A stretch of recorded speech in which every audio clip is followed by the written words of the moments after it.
Hello friends.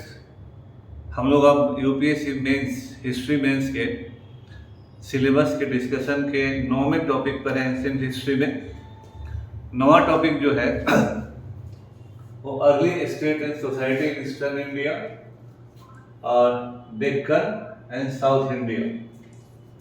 ये इस topic के कुछ टॉपिक्स तो पहले के भी सिलेबस में रहा करते थे, जैसे सातवाहना है, संगम और सातवाहना डायनेस्टी, लेकिन और छोटे छोटे चीज़ों को इस पर जोड़ा गया है। यह भी संभवतः इस कंसेप्ट का एक्सप्रेशन है कि जब हम भारत का इतिहास पढ़ते हैं तो भारत के हर हिस्से के बारे में जानना जरूरी होता है, तभी वह इतिहास भारत का इतिहास कहलाएगा कलेक्टिव तौर पर, हॉलिस्टिक तौर पर। तो यह टॉपिक जो है ट्रेडिशनल चीज़ों से थोड़ा सा डिफरेंट है, क्योंकि इस टॉपिक के अध्ययन में आप जिन जिन चीज़ों को पढ़ेंगे वो चीज़ ब्राह्मण धर्म के प्रभाव वाले सिस्टम से थोड़ा सा अलग है। इसलिए सबसे पहले हम लोग जो डिस्कशन करते हैं उसको देखते हैं।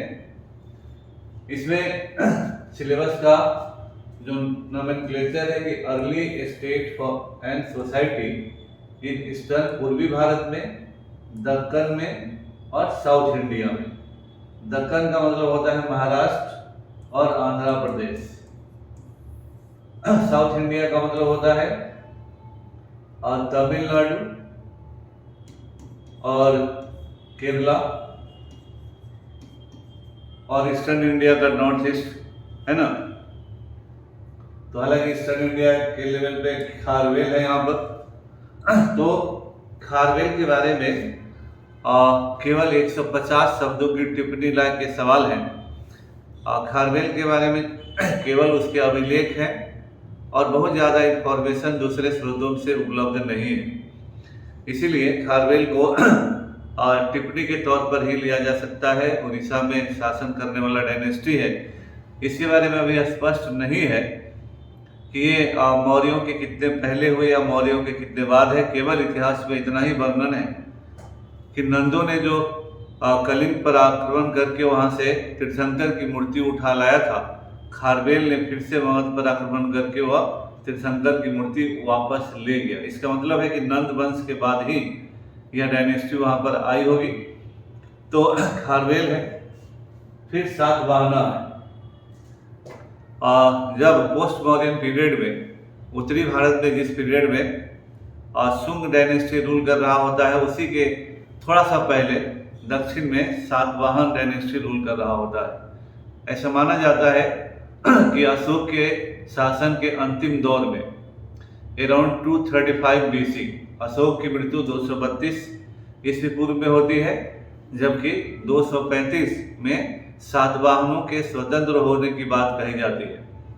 ये डायनेस्टी पहले से भी थी, लेकिन इन लोगों को आंध्र सातवाहन कहा गया है, आंध्र भृत्य कहा गया है। आंध्र भृत्य से यह अर्थ निकाला जाता है कि आंध्र के क्षेत्र में मौर्यों के अधीनस्थ रहे होंगे, और आंध्र सातवाहन है तो आंध्र में शासन करने वाला सातवाहन वंश है।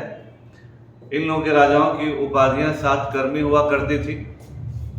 तो आंध्र सातवाहन दक्षिण उस एरिया में इनहेरिटेबली महाराष्ट्र से लेकर आंध्र प्रदेश तक के इलाके में इन लोगों ने शासन किया, और जनरली इनको भी ब्राह्मण धर्म के रिवाइवल का श्रेय दिया जाता है दक्कन में। तो दक्कन का जो एरिया है, यानी महाराष्ट्र से लेकर आंध्र प्रदेश तक, समय समय पर इन्होंने उस दोनों रीजन में शासन किया है। गौतमीपुत्र सातकर्णी इस वंश का सर्वाधिक महत्वपूर्ण राजा है। तो गौतमीपुत्र सातकर्णी पर तो मेंस में भी फुल क्वेश्चन आया हुआ है। एक बार यूपी PCS में भी कंपल्सरी क्वेश्चन में गौतमीपुत्र सातकर्णी पर सवाल आया था। तो इस तरह से ये इम्पोर्टेंट है। सातवाहनों का शासन प्रणाली मौर्यों पर आधारित है। इनका कुछ कल्चरल योगदान भी है, प्रशासन के क्षेत्र में भी योगदान है, सिक्का के क्षेत्र में भी योगदान है, क्योंकि इन लोगों ने सीसे और कोटीन के सिक्के जारी किए हैं। Tamil state of the Sangam age. Tamil state of Sangam age जब हम कहेंगे तो चोल, चेर और पांड्या ये 3 डायनेस्टी संगम डायनेस्टी कहलाते हैं। संगम का अर्थ होता है विद्वानों की सभा। इस पीरियड में 3 संगम के आयोजन की बात कही जाती है। तो चूंकि इस पीरियड में संगम का आयोजन हुआ, 3 संगम हुए, इसीलिए इस पीरियड को संगम एज कहा गया। इस पीरियड में शासन करने वाले डायनेस्टीज को संगम डायनेस्टीज कहा गया। इस समय जिस भी लिटरेचर की रचना हुई उसे संगम लिटरेचर कहा गया। तो संगम नाम सब चीज के साथ अटैच हुआ, तो इसीलिए चोल चेर पांड्या के बारे में है। लेकिन डायनेस्टिक का हिस्ट्री तो उतना ज़्यादा नहीं है, लेकिन फिर भी इस पीरियड में जो एडमिनिस्ट्रेशन है, इकोनॉमी है, उन चीज़ों के बारे में जाना जाता है। और संगम लिटरेचर के बारे में इनवेरिएबली सवाल आता है। संगम काल के बारे में पॉलिटिकल हिस्ट्री बहुत ज़्यादा नोन नहीं है, परंपराओं पर, ट्रेडिशंस पर आधारित है, लेकिन संगम लिटरेचर है जिसमें शिल्पादिकरम प्रमुख तमिल का पहला ग्रामर माना जाता है। बाद में थर्ड संगम का जो भी एविडेंस है लिटरेचर का, वो थर्ड संगम का है। पहला संगम का कुछ भी नहीं है, सेकंड संगम में शिल्पादिकरम है, और फिर थर्ड संगम में बहुत सारा लिटरेचर उनका अवेलेबल है। फिर इस पूरे पीरियड का प्रशासन, economy, land grant, coinage, trade guilds and urban centres, Buddhist centres, और अंत में Sangam literature and culture, art and architecture, ये बहुत सारा सेक्शन इसमें शामिल है। हम लोग को ध्यान रखना है कि भारत के इतिहास में भूमि अनुदान की प्रक्रिया सबसे पहले सातवाहनों ने ही शुरू किया। तो भूमि अनुदान को भारत में सामंतवाद का बिगिनिंग कहा जाता है, और इसी भूमि अनुदान की प्रक्रिया ने आगे चलकर गुप्त काल में बढ़ता गया, हर्षवर्धन के समय बढ़ा, और जो 8वीं शताब्दी का शुरुआत है उससे डोमिनेंट फीचर हो जाता है भारतीय राज व्यवस्था में। तो इसीलिए सातवाहनों का समय इंसेप्शन ऑफ लैंड ग्रांट है, इंसेप्शन ऑफ फ्यूडलिज्म है, और वहीं से प्रक्रिया शुरू हो जाती है। उस पीरियड में दक्षिण भारत में व्यापारिक समूहों का योगदान होता है। दक्षिण भारत की जो अर्थव्यवस्था है वो बहुत ही फ्रेगाइल अर्थव्यवस्था है। तमिलनाडु में आंध्र प्रदेश से नीचे जाइए, महाराष्ट्र से नीचे केरला तक जाए, तो भारत का ये बहुत बड़ा समुद्री इलाका है। लेकिन इसका जो अंदर का भी इलाका है, दक्षिण भारत में एक भी सालों भर बहने वाली नदियाँ नहीं है। कावेरी नदी सबसे महत्वपूर्ण नदियों में है, और उसके डेल्टा, तुंगभद्रा नदी के डेल्टा के आसपास बहुत सारा उपजाऊ इलाका भी है। लेकिन दक्षिण भारत में अनइवन इलाका ज़्यादा है, जंगल है, पहाड़ है, पठार है, और फिर कोस्टल एरिया है।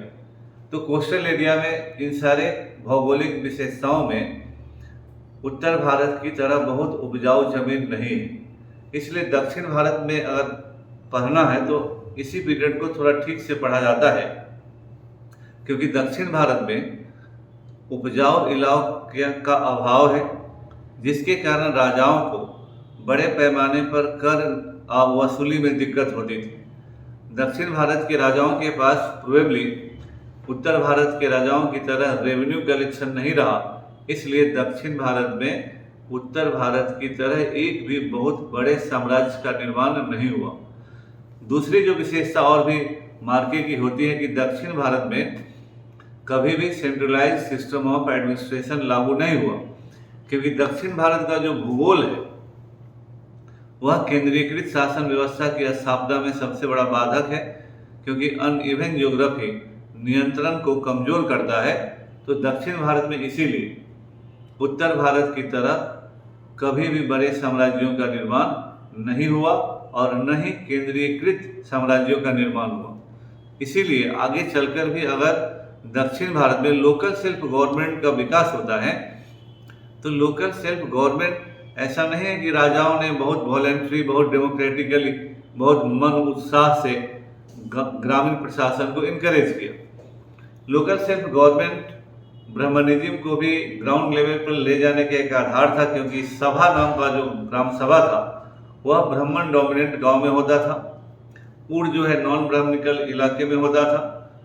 तो उस जमाने में दक्षिण भारत में राजाओं के लिए ब्राह्मणों ने एक मध्यवर्ती वर्ग का काम किया। गांव में रहकर उन्होंने राजा के नियंत्रण को गांव तक स्थापित करने में मदद किया और ब्राह्मणों को भूमि अनुदान के द्वारा राजाओं ने गांवों में स्थापित किया। इसलिए दक्षिण भारत में आगे चलकर, अभी नहीं, इस पीरियड में नहीं, लेकिन आगे चलकर मंदिरों की बहुत ही केंद्रीय भूमिका हो जाएगी। और दक्षिण भारत में जो भी ब्राह्मण गए, क्योंकि फर्स्ट सेंचुरी बीसी के आसपास ही दक्षिण भारत में ब्राह्मणिज्म के जाने का बात कहा जाता है। अगस्त मुनि को दक्षिण भारत जाने वाला सबसे पहला ऋषि या ब्राह्मण कहा जाता है। तो दक्षिण भारत में ब्राह्मणिज्म एक प्रचारक के तौर पर है। उत्तर भारत में जहाँ ब्राह्मणिज्म 1500 बीसी से पहले से ही एक आक्रामक रवैया अपनाते हुए इस पर कब्जा करते हैं, यहाँ के लोगों को ब्राह्मण धर्म मानने के लिए मजबूर करते हैं और पॉलिटिकली डोमिनेंट होते हैं, ये चीज़ दक्षिण भारत में नहीं है। इसलिए दक्षिण भारत की सभ्यता, संस्कृति, रीति रिवाज, तौर तरीके आज भी उत्तर भारत से अलग है। तो Brahmanism was not so much dominant in south India as it become in north India. कारण यही है कि साउथ इंडिया में ब्राह्मणिज्म एक प्रचारक के तौर पर ब्राह्मण लोग गए, not as a political force. हालांकि वहाँ के जिन राजाओं ने ब्राह्मण धर्म को संरक्षण दिया, उन लोगों ने भले इनको ज़्यादा मदद किया और उनके मदद की बदौलत आम लोगों पर इन लोगों ने बहुत सारे डिस्क्रिमिनेटरी रीति रिवाजों को इम्पोज किया। क्योंकि ब्राह्मण धर्म जो होता है वो राजतंत्रीय व्यवस्था के लिए बहुत फायदेमंद होता है। ब्राह्मण, पुरोहित और राजा, ये दोनों का जो संबंध है, अगर हम आज कहें कि ब्राह्मण अगर राजा है तो ब्राह्मण उस जमाने में उनकी गोदी में दिया थे। आम आदमी में राजा की विशेषताओं को प्रचारित करने, राजा को पॉपुलर बनाने, राजा के गुणों को बताने, उसके खानदान के गुणों को बताने के लिए ब्राह्मण ही सबसे इफेक्टिव मैकेनिज्म थे। बदले में ब्राह्मणों को राजाओं ने बड़े पैमाने पर भूमि अनुदान दिए और दक्षिण भारत में मंदिरों का प्रधान बनाकर उन्हें ग्रामीण क्षेत्रों में डोमिनेंट रोल प्ले करने का मौका दिया। और चूंकि ब्राह्मणिज्म साउथ इंडिया के लिए एक एलियन तरह से था, तो उन्होंने अपने को रिलीजियस अथॉरिटी के रूप में इस्टेब्लिश किया और फिर पॉलिटिकल अथॉरिटी से सपोर्ट लेकर वहाँ पर अपने को स्थापित करने का प्रयास किया। इसीलिए दक्षिण भारत के मंदिरों को आप देखिएगा तो बहुत बड़े बड़े परिसर में बने हुए और फ्यूडल सिस्टम में बने हुए। लेकिन इस कंसेप्ट में हमको दक्षिण भारत देखना, तो दक्षिण भारत में जब लैंड रेवेन्यू कलेक्शन कम था तो स्वाभाविक है कि व्यापार में वो लोग ज़्यादा लगेंगे। कोस्टल एरिया भी है। चोलों के समय भी रोमन व्यापार बहुत ही प्रॉस्परस व्यापार था। अरिकमेडू से बहुत सारे सिक्के मिले हैं, रोमन सामान मिले हैं। तो दक्षिण भारत का ट्रेड कॉन्टैक्ट यूरोप के राज्यों से, ग्रैंड रोमन एम्पायर से बहुत ही प्रॉस्परस था। तो उसको भी देखना है। इस पीरियड में लिटरेचर का जो विकास, हमने कहा संगम लिटरेचर प्रीडोमिनेंट है। अभिलेख भी इस पीरियड के मिले हैं। इसके अलावा वो एक ट्रेड गिल्ड्स और अर्बन सेंटर का डेवलपमेंट इस पीरियड में होता है, क्योंकि दक्षिण भारत में लोगों के लिए व्यापार करना कंपल्सरी, मजबूरी और जो कहिए सब कुछ था। क्योंकि आपको एक तरफ जहां अल्टरनेटिव सोर्स ऑफ इनकम नहीं है, लेकिन उसी तरह से कोस्टल एरिया होने के कारण आपको फायदा भी है। नॉर्थ इंडिया के लोगों को लैंड रूट से व्यापार करना है, तो साउथ इंडिया में उतना बड़ा समुद्री तट है, तो आप ग्रैंड रोमन एम्पायर की तरफ भी जा सकते हैं, आप साउथ ईस्ट एशिया की तरफ भी जा सकते हैं, श्रीलंका को आप केंद्र भी बना सकते हैं। तो इसलिए इन सब चीज़ों के परिप्रेक्ष्य में इन चीज़ों को देखना है। अब हम आते हैं प्रीवियस ईयर क्वेश्चन जो इस टॉपिक से पूछे गए। और मैप को भी देखिए आप, हमारा कहना है मैप को देखना चाहिए कि ये सब जो एरिया है, ये चोल है, पांड्या है, चेरा है ना। यहाँ कावेरी पट्टनम है, नागपट्टनम वेली है, यहाँ मदुरई है, कुरक्कई है, कन्याकुमारी यहाँ है ना, वेनाड है, इधर चेर है, इधर पांड्या है, इधर चोल है ना। तो चोल, चेर, पांड्या तो मैप में भी अच्छे से समझने की जरूरत होती है। इसके अलावा इस पीरियड में जो यहाँ भी जैसे अमरावती केंद्र है, उस समय प्रतिष्ठान या पैठान दक्षिण भारत का ट्रेडिंग पोर्ट है। और सुंग एम्पायर कंटेम्पररी उस समय नॉर्थ इंडिया में है। तो भरूच का जो अभिलेख है, विदिशा है, उज्जैन है, मथुरा है, संगला है, तक्षशिला है ना। तो इन सब चीजों को अच्छे से समझने की जरूरत होती है। कल्चरल ट्रेडिशन भी, रिलीजियस ट्रेडिशन भी और आर्किटेक्चरल ट्रेडिशन भी, तो इन सबों को देखना है। अब हम आते हैं क्वेश्चन पर। Examine the role of guilds in the economic life of ancient India. ये जो गिल्ड्स हैं, व्यापार संघ जो है, इनकी भूमिका हमेशा रहेगी। जब भी ऑर्गेनाइज संगठित जब व्यापार होगा तो संगठनों का रोल महत्वपूर्ण होता है, क्योंकि व्यापार को रेगुलेट करना और शासकों से बातचीत करना और इनके लिए सहूलियत को प्राप्त करना, इनको समय पर सहायता करना गिल्ड्स की एक जिम्मेदारी होती है। How was the overseas trade? Overseas trade organised in south India up to 300 AD। तो ये जो बीच का पीरियड है, इस पीरियड में बाह्य व्यापार किस तरह से ऑर्गेनाइज होता था, तो इसको थोड़ा बढ़िया से समझते हैं। Discuss this with special reference to Roman trade and point out its impact on Indian economy. उस जमाने में ग्रैंड रोमन एम्पायर ही था और ग्रैंड रोमन एम्पायर से भारत में आयात और निर्यात दोनों बहुत अच्छे तरह से चलता था।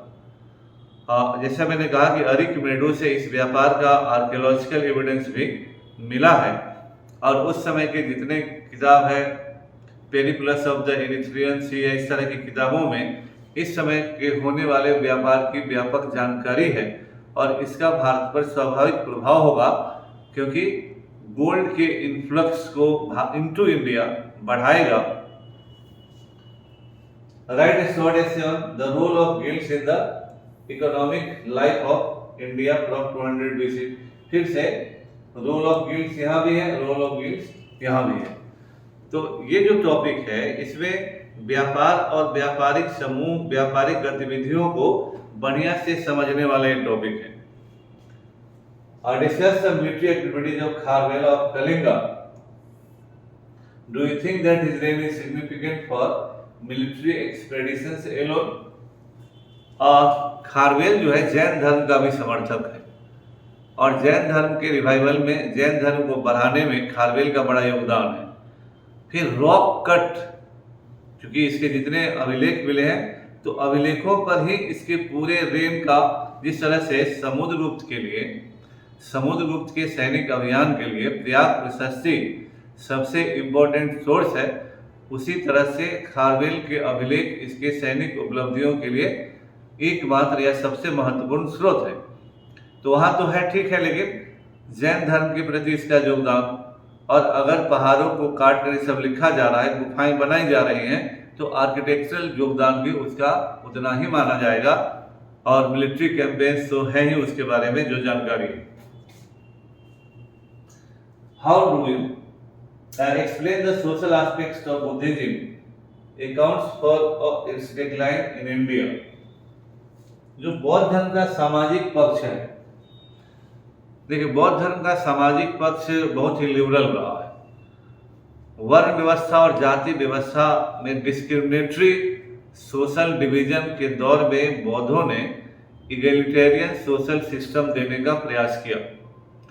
जो लोग भी ब्राह्मण धर्म के जाति व्यवस्था से, विभेदात्मक जाति व्यवस्था से नाराज से दुखी थे, उन लोगों ने बौद्ध धर्म का समर्थन किया, क्योंकि once you are into Buddhism you are only Bodh. There is no caste system, there is no Varna system in Buddhism. बौद्धों ने अछूतों को भी अपनाया, तो क्षत्रियों को भी अपनाया, तो ब्राह्मण भी बौद्ध धर्म में है। बौद्धों की सबसे बड़ी विशेषता थी महिलाओं को भी एंट्री दिया, लेकिन महिलाओं को कभी पुरुषों के बराबर का दर्जा नहीं दिया। लेकिन उस जमाने में लिबरेटिंग इम्पैक्ट जरूर डाला, लेकिन जो भी हो, आगे चलकर बहुत सारी बुराइयां आई। जब संरक्षण मिलता है राज्य का, तो धन जब आता है और ताकतवर का जब संरक्षण आता है तो संसार में बहुत कम प्रक्रियाएं, व्यवस्थाएं, सिस्टम, लोग होते हैं जो उसके नशे वाली प्रभाव से बच जाए। बौद्ध धर्म में भी आगे चलकर यही हुआ। इसीलिए बौद्ध धर्म में जो भी ओरिजिनलिटी थी वह बौद्ध धर्म ने लूज कर दिया। तो स्वाभाविक है कि इसका इम्पैक्ट लूज होता चला गया, कम होता चला गया और अंत में बौद्ध धर्म अपने ही देश में फिनिश्ड हो गया। आज बुद्धिज्म के जो फॉलोवर हैं बर्मा में है, थाईलैंड में है, मलेशिया में है, जापान में है, चीन में है, इंडोनेशिया में है, कंबोडिया में है। भारत में केवल न्यू बुद्धिस्ट हैं जो अम्बेडकराइट्स हैं। लेकिन ये श्योर है कि बुद्धिज्म ने इंडियन सोसाइटी में एक फ्रेश एयर लाया, लेकिन फिर अपनी कमियों के कारण वो डिक्लाइन कर गए। Assess the role of, फिर से रोल ऑफ गिल्ड्स आया, role of guilds and trade organisation in the development of early Indian economy, है ना। तो यहाँ भी रोल ऑफ गिल्ड्स है। तब समझ रहे हैं कि इस पीरियड में इन चीजों को पढ़ना समझना बहुत ही इंपॉर्टेंट है। 8वां है justify Pliny's statement, Rome was being drained out of its gold by India during the first century of the Christian era. देखिए ये जो सवाल है, और यहाँ थोड़ा पीछे हम ले चलते हैं। आपका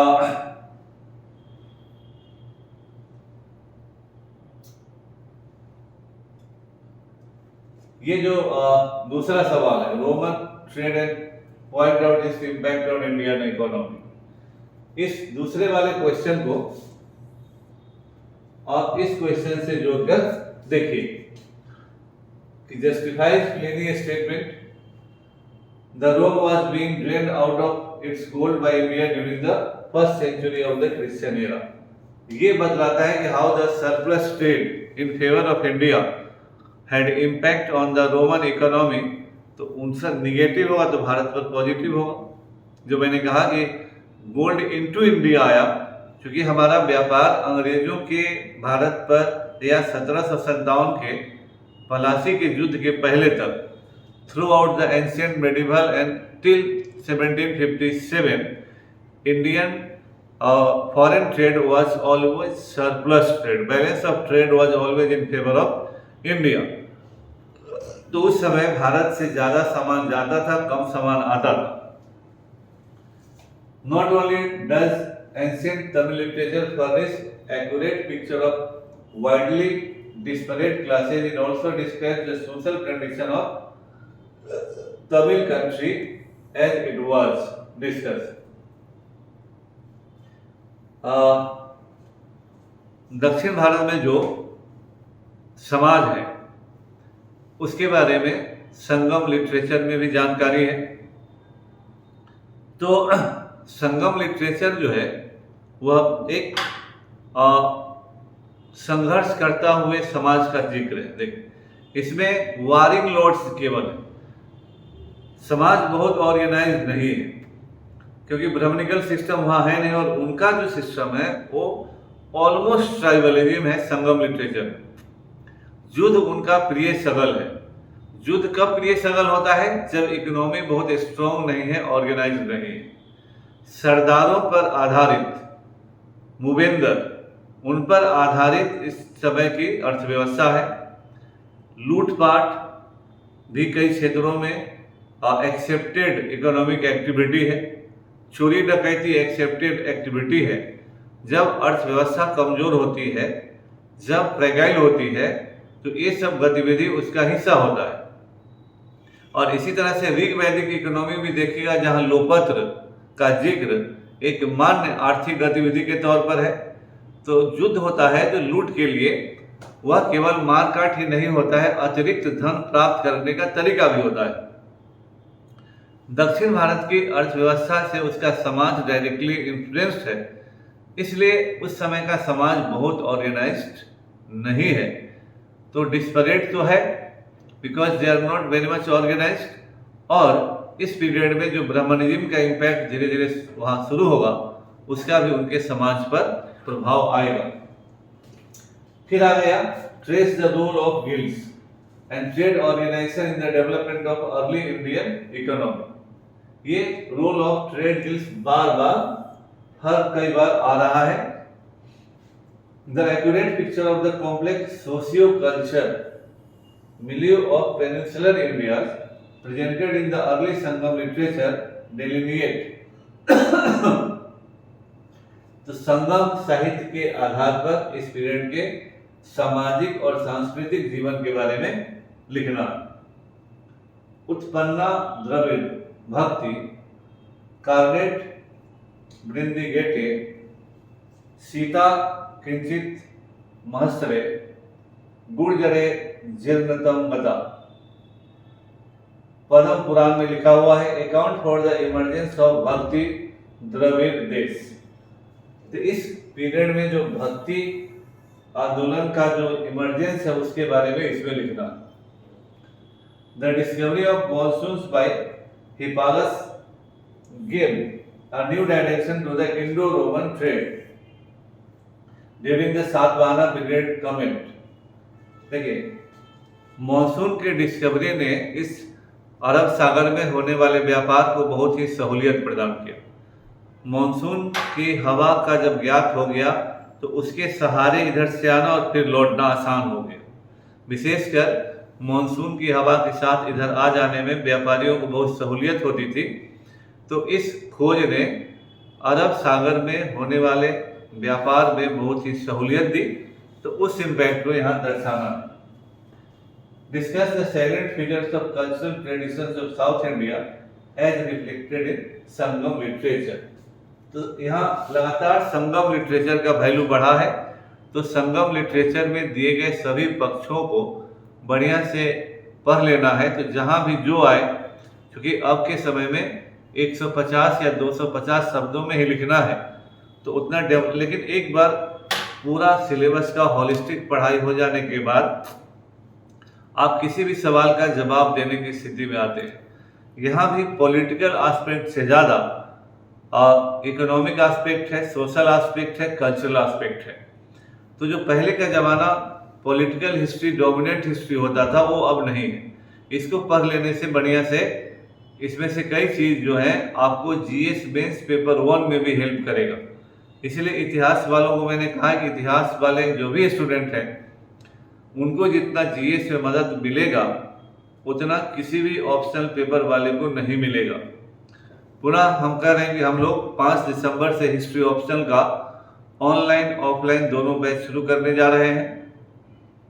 और मैं आपको विश्वास दिलाता हूँ, देखिए जब एक सिलेबस को एक टॉपिक को डिस्कस करने में 50 मिनट 60 मिनट 40 मिनट लग रहा है तो आप इसे समझिए कि जब डिस्कशन करने में, क्योंकि जब तक आप किसी भी सवाल का किसी भी टॉपिक को उसको पूरी तरह से थ्रेडवेयर नहीं समझेंगे तो न पढ़ना आसान होगा न जवाब देना आसान होगा।